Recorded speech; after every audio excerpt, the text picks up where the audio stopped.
Okay, so last year I did this like super breathless video for Namjoon's birthday that was kind of peak me as fan. Um, and I mean it's a good video. I reposted it on Instagram and Twitter, on my public Twitter, um, just a little while ago before I started recording this. And I still think it's a really good video. It's very emblematic of my mood in 2020 and kind of getting extra invested in BTS. So it fits the vibe, you know? But I wanted to do a slightly longer video. Not that I expect like Namjoon to see it, um, or anyone with any level of access. So this is really for like me to work out my fanning or standing, and then for other fans to just like engage. Um, and I just wanted to talk a bit about like what I like about Namjoon and um, just kind of how important he is to me as a creator, as someone working on working in hip hop, who is kind of multifaceted. So I guess so. I've talked about how I got into BTS kind of actively. Like I was a passive, like, oh, I know of these people. Like I knew who Jimin was because, he was always trending, and there were all of these memes from different fandoms using his picture. And of course, BTS Niesling, that's her bias. So I knew Jimin. How could I not know Jimin? But everybody else, I was kind of like, I can probably figure them out, but I wasn't sure. I took my nieces to see to see the map of not map of the soul, Love Yourself in Seoul concert on in theaters, and this was like about a year after I'd started just like kind of casually like getting into BTS, to where I was listening to them, watching music videos. But because I was doing that while doing grad school stuff for half of it, I was like not giving it my all. So we are in the theater and it's dark, and um I'm like, I don't really know what's going on. I'm like one of the older people there, which is always really funny because I'm like not that old, and everybody's like really hyped. The energy is really massive, and I at first I didn't get it. I didn't, and it's really weird because I've been into other artists, like we've talked about my Miyavi thing, and you know, there were moments where I looked over at memes who's not into BTS, and I was like, "Are you seeing this? What's going on?" And I don't remember the exact moment, but I walked into that theater kind of like casually into BTS, and I left it like, okay, so not only am I here, I'm Namjoon's my bias. I had to, I think, ask BTS Niesling just like to remind me what a bias was partway through the concert film. And it was a combination of, you know, like looks, sound, and just how he talked in the different like moments in the concert, like, including the ending mentions, and I just increased doing the thing. Like I wanted to know everything there was to know about Namjoon. And it was really funny because like initially I was like, I'm gonna play it cool, I'm gonna call him RM. And I was like, parasocial relationship says what? And there I was. It would bother memes so much. Just like I'd say like, oh yes, I really love Namjoon's verse and blah blah blah blah blah, and she'd be like, whose verse and what? I don't know that person. And it was just really funny because she is she's into K-pop, but she's not a fan like that. Like, so she's into Stray Kids, and she will never call her Bias by his non-stage name. So, you know, getting roasted for wallet naming Namjoon kind of like sparked that.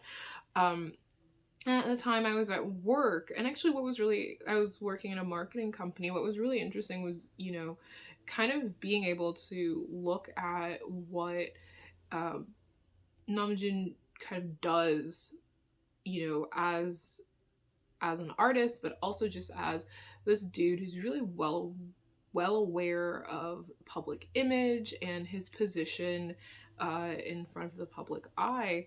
And it's when I started thinking about him as a person, I really liked how pragmatic he is. You know, he is very much somebody who looks at all of his options, measures them, and he goes with the option that will get the best results. Like he's both very artistic minded. We see him all the time namjooning in nature and going to museums, but he's also very analytical, and it's very obvious, you know, that he's a really good fit for the leader. Like, he's like incredible because of how he weighs options, talks about situations. Like, we've seen different lives, different shooting behinds, or even the different meetings they had for B. You see that they showed us, you see his like orientation, how he understands the situation and unpacks it and make sure that the members also understand it. And this is just the stuff that we're seeing filmed, so I imagine that he does like even more when he's not on camera. I guess another thing I like about Namjoon is that his love of hip-hop is like really clear. I think I've talked about this sometime before, but one of the things with a lot of non-Black hip-hop aficionados, or like not just idols, but mostly idols, because I do listen to a lot, is like, you know, they don't listen to or like hip-hop outside of the outside of their job, essentially, right? Like, their taste in music is not necessarily what they're performing.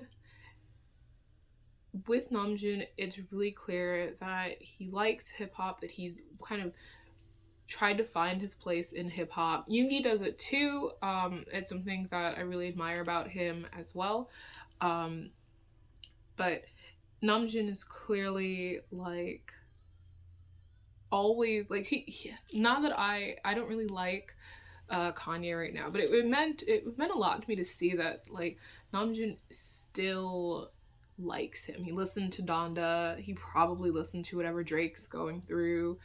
I really don't even know what Drake's going through, but something, you know, it means a lot that he's still always actively engaging with hip hop, like modern hip hop, and that he's able to literally get into conversation with the people that he's idolized as heroes in the genre. You know, the fact that even for a little while they were kind of on the same shared stage with Nas. His collab with Lil Nas X is still like the best. The Butter team up with Megan Thee Stallion, you know, which was really cool to me. I loved that was able to happen during the pandemic because we needed a music video for that. Like, he's always thinking about hip hop, and I think that really good interviews to check out, just to like figure out like where his head is on that, like on hip hop, BTS as hip hop, or doing hip hop. I would say like the last two Weverse interviews and the Rolling Stones, his individual interview, really good for like kind of figuring out where he is in hip hop and where his mind is at. And I actually long for the times where he sits and talks about what it means to be, what hip hop means to him, what he's doing. And I need to know what his thoughts are on Show Me the Money season 9. I'm never gonna get it, but I want it, especially because season 10 starts like now. I deserve to know if they also screamed, like, because Yoongi watched it too and also didn't answer any thoughts about it. But it's just really cool to me that how music connects Namjoon to his world and to my world. Hip hop gave him access to language, to being able to express himself, and for the most part he has done it in a way that I find is not exploitative, is not heavily hinging on like hip hop as done by like CK or Jesse, where, and I've talked about this before, regular people who consume my content know I prefer authenticity of self to authenticity of genre. So I like Korean rappers who are making Korean rap, not Korean rappers who are trying to perform like black masculinities, right? And which is really funny because all of the conversations about idol rap, and especially in Korean hip hop, you see this whenever an idol goes on Show Me the Money. All of the rappers, like the SoundCloud, Instagram rappers, are like, this guy's not a real rapper because he's in an idol group. And I'm like, he's in an idol group, but what is his actual body of work like? You know, there are people who still dismiss BTS's rap line as rappers, and I'm just here like, but why? But also, who said you get to do that? And who says that their authenticity has to be to the thing you want it to be? You know? I greatly prefer engaging with BTS's hip hop as a thing that they're doing, knowing where they came from. Like, if you saw my video about the DNA remix video that Jay Park put out, which was a remix of a high school rapper track, I think high school rapper. The idea is that the song is about your DNA as a rapper and your DNA as a Korean, but it spent a lot of time kind of performing, you know, a Korean male conception, largely, aside from Lee Youngji, a Korean male perception or perspective on black masculinity is what it means to be a rapper. Like, you're rapping about guns, you've never likely held a gun outside of military service. If you've done it, you know, it's just really weird to be doing that in 2021. That's it.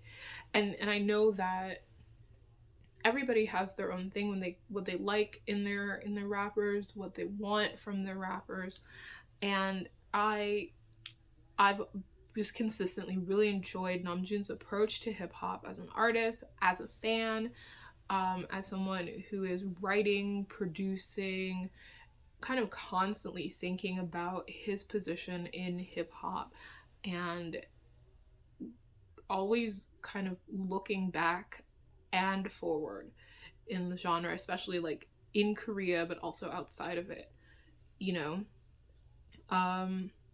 I guess third thing that I really like about Namjoon is his brain. Like, he's really smart, and he's smart in a way that I get. I can't do everything he can. I'm still sadly not that great with languages.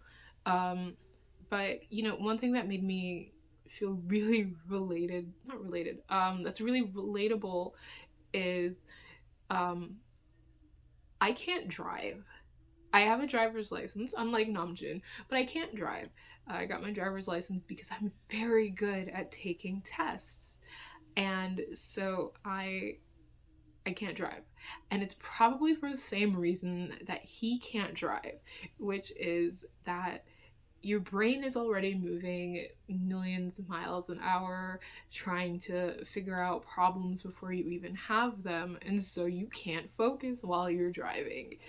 You know, I love In the Soup last year was really great for me, just like watching Namjoon like read.